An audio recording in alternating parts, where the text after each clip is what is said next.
திருவண்ணாமலை மாவட்டத்திலேருந்து பெரிய கோலாப்படி கிராமத்துலேருந்து நான் வந்து உஷா பேசுகிறேன்.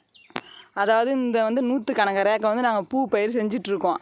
அந்த பூ பயிர் ஆச்சுன்னா மழை போன டைம் மழை வராமல் காஞ்சி போயிடுச்சு. இப்போ மழை எல்லா பயிரும் வீணாக போயிடுச்சு. விளைச்சல்லாம் கிடையாது. பூ விலை விற்கிது. ஆனால் எங்களுக்கு பூ கிடைக்கல.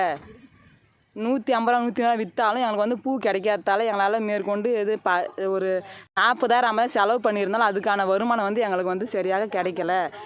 இந்த பூ தான் நம்பி நாங்கள் இந்த கிராமத்தில் இருக்கிறவங்க எல்லோரும் பூ பயிர் வச்சு தான் நாங்கள் விவசாயம் செஞ்சு தான் நாங்கள் அதில் தான் வர வருமானத்தை எல்லா செலவும் பார்த்துட்ருக்கோம்.